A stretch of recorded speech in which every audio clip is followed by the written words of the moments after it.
점심 식사는 맛있게 하셨습니까? 오늘 이 오후 예배 자리에 나온 모든 분들을 예수님의 이름으로 환영합니다. 마태복음 1장 1절에서 17절의 말씀으로 이제 말씀을 나눌 텐데, 마태복음 1장의 이 족보는 사람들에게 참 많은 좌절을 안겨줬던 그러한 본문입니다. 나도 이제 성경 한번 읽어봐야지 하고 신약 성경을 쫙 폈는데 뭐가 자꾸 낳고 해가지고, 그것도 어려운 외국 이름들로 이렇게 하다 보니까 금세 흥미를 잃게 만드는 그런 어려운 본문인데, 이 본문을 통해서 오늘은 조상의 이야기, 부모들의 이야기를 나눠보려고 합니다. 여기 이 예수님의 족보의 특징은 사실은 자랑스러운 이야기도 있지만 자랑스럽지 않은 이야기도 그대로 실려 있다는 것입니다. 인간적으로 보면 한없이 부족하고 연약한 그러한 부모의 이야기입니다. 그러나 반면 하나님의 편에서 본다면 무한한 하나님의 사랑의 이야기가 이 족보에 담겨져 있습니다. 어떤 동영상 광고를 본 적이 있습니다. KB그룹에서 만든 광고인데 이러한 이야기를 담고 있습니다. 어린아이들이 40개월 정도 된 그 이하의 가정의 아버지들을 대상으로 설문조사를 하고 그 모습을 몰래 카메라로 담은 것입니다. 그들에게는 말을 하기를 아동 학습 발달에 끼치는 아빠의 역할이라는 명목으로 설문지를 작성하게 했습니다. 그래서 그 아빠들이 한 방에 들어가고 설문지를 받아서 그 문제를 읽으면서 체크를 합니다. 문제가 이렇습니다. 아이가 제일 좋아하는 음식은 무엇인가요? 아이의 자는 모습을 지켜본 적이 있으십니까? 당신의 차에, 핸드폰에, 책상 위에, 지갑 속에 아이의 사진이 몇 장이나 있습니까? 그 사실들을 그 아버지들은 핸드폰을 뒤져가면서 꼼꼼히 적기 시작했습니다. 아이에게 사랑한다고 말해준 것이, 마지막으로 말한 것이 언제입니까? 이렇게 질문이 나왔었습니다. 근데 똑같은 사람에게 그 똑같은 장소에서 다른 설문지를 내어 주었습니다. 질문이 이렇게 바뀌었습니다. 아버지에게 사랑한다고 마지막으로 말한 것은 언제입니까? 아버지가 제일 좋아하는 음식은 무엇입니까? 최근에 아버지를 안아본 적이 있으십니까? 이 질문을 받자 적고 있던 그 아빠들이 눈물을 글썽이기 시작합니다. 또 질문이 나옵니다. 아버지의 자는 모습을 지켜본 적이 있습니까? 당신의 차에, 핸드폰에, 책상 위에, 그 안에, 지갑 안에 아버지의 사진이 몇 장이나 있습니까? 응답자들은 답을 적을 수가 없었습니다. 그런데 마침 바로 그때 있던 TV에서 아버지가 영상이 나오기 시작합니다. 저는 청송이 아빠 김영봉입니다. 신앙선 아빠 신형기입니다. 저는 영우 아버지입니다. 라면서 아버지들이, 각자의 아버지들이 영상이 나오기 시작한 것입니다. 그러자 그 응답자들이 눈물을 흘리며 그 영상을 보기 시작합니다. 그런데 아버지의 이야기들이 다 똑같습니다. 뭐라고 얘기하냐면 부모로서 해준 것이 없습니다. 부족합니다. 부끄러운 아버지입니다. 그렇게 얘기하는 겁니다. 항상 또 어떤 분은 엄하게 키운 것이 항상 마음에 남았습니다. 이렇게 이야기하는 것입니다. 그 영상이 끝나자 울고 있는 아들에게 정말 갑자기 방문을 열고 아버지가 등장해서 아들을 안아주면서 광고가 아버지처럼 든든한 기업이 되겠습니다. 그렇게 이제 광고가 끝이 나는 것입니다. 여러분, 부모는 언제나 자식에게 제대로 해주지 못하여 부끄럽고 못난 부모인 것 같습니다. 근데 예수님의 족보에도 보면 부끄러운 그런 부모의 모습이 등장한다는 것입니다. 예수님의 족보에는 5명의 여인의 이야기가 등장합니다. 그 여인들과 결혼한 남자의 이야기가 이 족보에는 숨겨져 있습니다.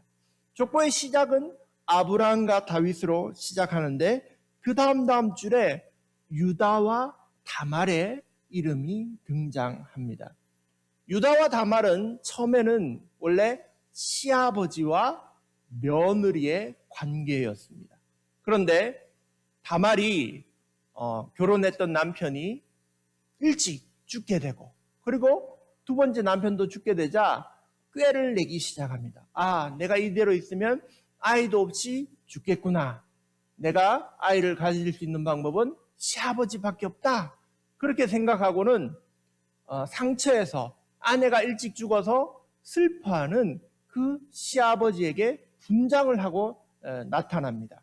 마치 몸을 파는 여자인 것처럼 옷을 입고는 찾아가자 그 유다가 다말과 결국 동침하여 자녀가 생기게 됩니다. 그 이야기가 바로 여기에 담겨져 있는 것입니다.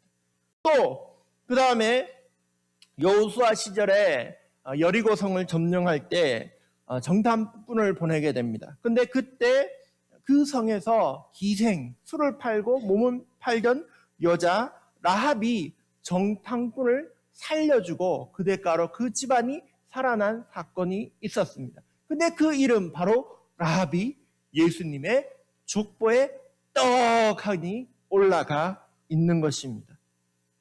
여러분, 이 술 팔던 여인의 이름을 족보에 올리겠습니까, 보통? 근데 지금 이 족보에 보면 그런 이름들이 다 올라가 있다는 거예요. 그리고 심지어 이 여자는 이방인이었습니다. 이스라엘 사람들은 이방인들을 마치 개와 같이 그렇게 취급했습니다. 근데 그 이름이 예수님의 족보, 예수님의 가문에 누가 있는가 거기에 올라갔다는 것입니다. 또 그 다음에 보면 룻이 나옵니다. 룻은 이방인 여인이지만 심지어 이분은 과부입니다. 한 번 결혼했던 여자입니다. 그 제사장의 규례가 레위기를 말씀을 읽을 때 등장하는데 대제사장은 반드시 처녀와 결혼하라 그런 규례가 있습니다. 즉 순결하고 거룩한 여인과 결혼해서 자녀를 낳으라고 말씀이 되어 있는데 대제사장이신 예수님의 족보에는 버젓이 한번 결혼했다가 돌아온 이 과부의 이름이 등장한다는 것입니다. 이 부끄러운 이야기의 정점은 바로 다윗의 이야기에서 나타납니다. 우리아의 아내로 소개된 이 밧세바는 여기에서는 이름이 없지만 다윗과 간통한 여인이었습니다. 원래 남편 햇사람 우리아는 다윗이 치열한 전쟁터로 보내버림으로써 죽게 됩니다. 이 일로 말미암아 하나님이 다윗을 벌하시고 그 사건들이 성경에 자세히 기록되어져 있습니다. 오늘날 말하는 정말 스캔들이 터진 겁니다. 근데 그 이름을 여기 예수님의 족보에 올려놓은 것입니다. 간통하고 아이를 놓고 이런 막장 드라마가 바로 예수님의 족보에 드러나고 있는 것입니다. 또 한 마지막 여인은 우리가 잘 찾지 못하는데 등장하는 여인이 있습니다. 그 사람은 바로 예수님의 모친 마리아입니다. 예수님의 모친 마리아가 왜? 라고 생각하실 수 있습니다. 우리는 다 믿음의 눈으로 성경을 읽기 때문에 예수님의 모친이 천사의 말도 잘 듣고 하나님 말도 잘 들은 사람으로 보여지지만 그 당시에 그냥 마리아의 상황을 생각해 보십시오. 마리아가 대략 결혼할 나이였으면 우리로 치면 한 16살 곧 중3짜리 여자의 정도밖에 되지 않았을 것입니다. 근데 중3짜리 여자애가 어느 날 와서 엄마 나 임신했어. 그러면 어떨까요? 엄마한테 등짝을 맞는 걸로 끝나지 않았겠죠. 그런 사건이 마리아에게 터진 것입니다. 마리아가 갑자기 임신을 하게 된 것이죠. 무엇보다도 더 큰 스캔들이 터진 것입니다. 그런데 그 이름이 바로 예수님의 족보에 다 등장한다는 것입니다. 할렐루야. 우리들은 다 어쩌면 부끄러운 부모일 것입니다. 자녀에게 부족하고 부끄러운 모습의 부모일 것입니다. 여기 예수님의 족보에 등장하는 사람들도 그 부모의 입장으로선 부끄러운 부모일 수 있습니다. 그러나 이 족보가 거기에서 끝났으면 그랬을 것입니다. 그 다음이 있습니다. 이 족보는 그러나 믿음의 족보라는 것입니다. 하나님을 믿는 그들의 믿음이 담겨져 있는 족보입니다. 아브라함에서 시작하여 아브라함은 나올 때 하나님의 약속하신 이삭을 기다리고 기다려서 100살에 이삭을 낳게 됩니다. 이삭은 자신의 자녀인 야곱에게 장자의 축복을 하나님의 이름으로 그렇게 해주게 됩니다. 그렇게 믿음이 흘러가고 있습니다. 기생 라합도 그녀는 하나님의 소식을 듣고 하나님을 믿게 되었습니다. 그래서 그와 그 가정이 구원받게 된 것입니다. 그 믿음의 역사가 담겨져 있는 것입니다. 룻은 과부였습니다. 한번 결혼했다가 남편이 죽은 과부였습니다. 그러나 그녀가 고백합니다. 시어머니에게 이야기합니다. 시어머니의 하나님이 나의 하나님이 될 것입니다. 어머니가 어디로 갔는지 나도 함께 가겠습니다라고 믿음의 고백을 하게 됩니다. 그녀도 믿음의 사람이었던 것입니다. 다윗과 밧세바는 하나님의 심판으로 인하여 첫째 아이를 잃게 됩니다. 그러나 둘째 아이에 대하여 하나님은 축복해 주십니다. 이름을 선지자 나단을 통해 붙여주시는데 이름이 바로 여디디아, 여호와의 사랑하는 아이라는 이름을 붙여주십니다. 그 아이가 바로 솔로몬입니다. 그러한 믿음의 역사가 이 족보에 계속 흘러가고 있는 것입니다. 요셉과 마리아는 어떻습니까? 그들은 사실 볼 것은 없습니다. 요셉은 가난한 나사렛의 목수에 불과했습니다. 그리고 마리아는 그냥 이름 없는 여인이었습니다. 그러나 그들은 믿음의 사람들이었습니다. 천사가 너를 통하여 독생자 예수님이 난다는 것을 믿었고 순종한 믿음의 사람들이었던 것입니다. 그러므로 이 예수님의 족보는 부끄러운 부모의 족보이기도 하지만 사실은 놀라운 믿음의 조상들의 족보라는 것입니다. 이 말씀을 읽으며 제가 또 한 가지를 발견한 것이 있었는데 그것은 이 모든 족보를 관통하는 바로 하나님의 놀라운 사랑의 이야기가 숨겨져 있다는 것을 발견하게 된 것입니다. 하나님께서 세상을 이처럼 사랑하사 독생자를 보내주셨습니다. 오늘 읽은 본문 마태복음 1장 16절에 보면 예수 그리스도를 보내주셨다고, 예수 그리스도가 태어났다고 말씀하고 있습니다. 여러분, 태어났다는 것은 인간의 몸으로 났다는 것입니다. 갓난 아이의 몸으로 태어났다는 것입니다. 여러분 한번 생각해 보십시오. 하나님의 아들일 것 같으면 왜 그렇게 어렵고 복잡한 방법으로 오겠습니까? 쉬운 방법이 있지 않습니까? 그냥 천국에서 이 땅으로 천사들 잔뜩 데리고 짜잔 하면서 내려오면서 쫙 노래가 들리고 뭐 박수 치고 그러면 우와 하면서 밑에 사람들은 바라보면서 야 저기서 하늘에서 하나님이 보낸 사람이 오는구나 하면서 전부 다 그분을 당장 인정하고 믿게 되지 않았겠습니까? 그러나 예수님은 그렇게 오시지 않았습니다. 예수님은 가장 낮은 곳, 가장 낮은 자리, 가장 연약한 아기의 몸으로, 인간의 몸으로 태어나셨습니다. 여러분, 생각해 보십시오. 갓난아이로 태어나는 것도 힘들 텐데 예수님의 그 공생애를 우린 다 알고 있지 않습니까?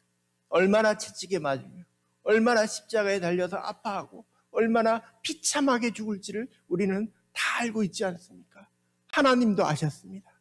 그런데 그러한 죽기 위한 자리에 그 예수님을 하나님이 보내주신 것입니다. 그것이 바로 하나님의 놀라운 사랑의 이야기인 것입니다. 몇 년 전에 아내 지인이 전화가 왔습니다. 전화가 와서 얘기를 합니다. 언니, 내 아이가 죽었어요. 그 집 아이는 좀 장애를 가지고 태어난 아이였습니다. 그래서 그 얘기를 하는가 싶더니 놀라운 신앙의 고백을 했다는 것입니다. 언니, 3년 동안 키운 아이가 죽어도 이렇게 가슴이 아픈데 하나님은 33년 키운 아들을 죽이실 때 얼마나 마음이 아팠을까요? 하면서 신앙의 고백을 하게 된 하나님의 마음을 알게 됐다는 그러한 고백이었습니다. 여러분, 그 하나뿐인 아들을 주실 만큼 하나님이 우리를 사랑하신 것입니다. 하나님이 이처럼 우리를 사랑하셔서 예수님이 이 땅에 태어나신 것입니다. 청년들하고 어제 포항 CBS가 주최하는 기쁨의 교회에서 했는 뮤지컬 루카스를 보러 갔었습니다. 이 연극은 원래 2001년에 캐나다에서 데이브레이크 공동체라는 장애인 공동체에서 그 영성가로 알려진 헨리 나우엔이 살았던 그곳에서 있었던 실화를 바탕으로 쓰여진 뮤지컬이었습니다. 저도 막 울면서 본다고 막 눈물이 막 일어나고 그랬는데 이 내용이 어떤 거냐면 장애인 부부가 있습니다. 앤디라는 아버지가 있고 이 장애인 부부에게 2번의 유산이 있었습니다. 그리고 3번째 자녀가 잉태되었는데 그 임신하는데 어느 날 또 배가 아픈 거예요. 그래서 병원을 찾아갔더니 병원 의사가 하는 말이 검사를 해보니까 이 아이는 장애가 있습니다. 뇌가 뇌 밖으로 튀어나와 있는 뇌막류라는 증상입니다. 이 아이는 태어나면 호흡도 잘 못하고 곧바로 죽게 될 것입니다. 그러니 아이를 낙태하십시오. 의사가 이렇게 막 설명을 하는 겁니다. 그러나 얼마나 기다렸던 아이인데 또 떠나보낼 수 없다고 생각한 장애인 부부는 그 의사의 말을 거절하고 우리가 키우겠다고, 우리가 낳겠다고 그렇게 이야기합니다. 그리고 그 아이를 정말 사랑하며 그 아이가 뱃속에서 자라나는 것을 바라보며 그렇게 키웁니다. 그리고 그 아이의 이름을 루카스라고 이름을 붙여줍니다. 그 루카스를 위하여 최선을 다해서 하고 그리고 드디어 출산의 날이 다가왔습니다.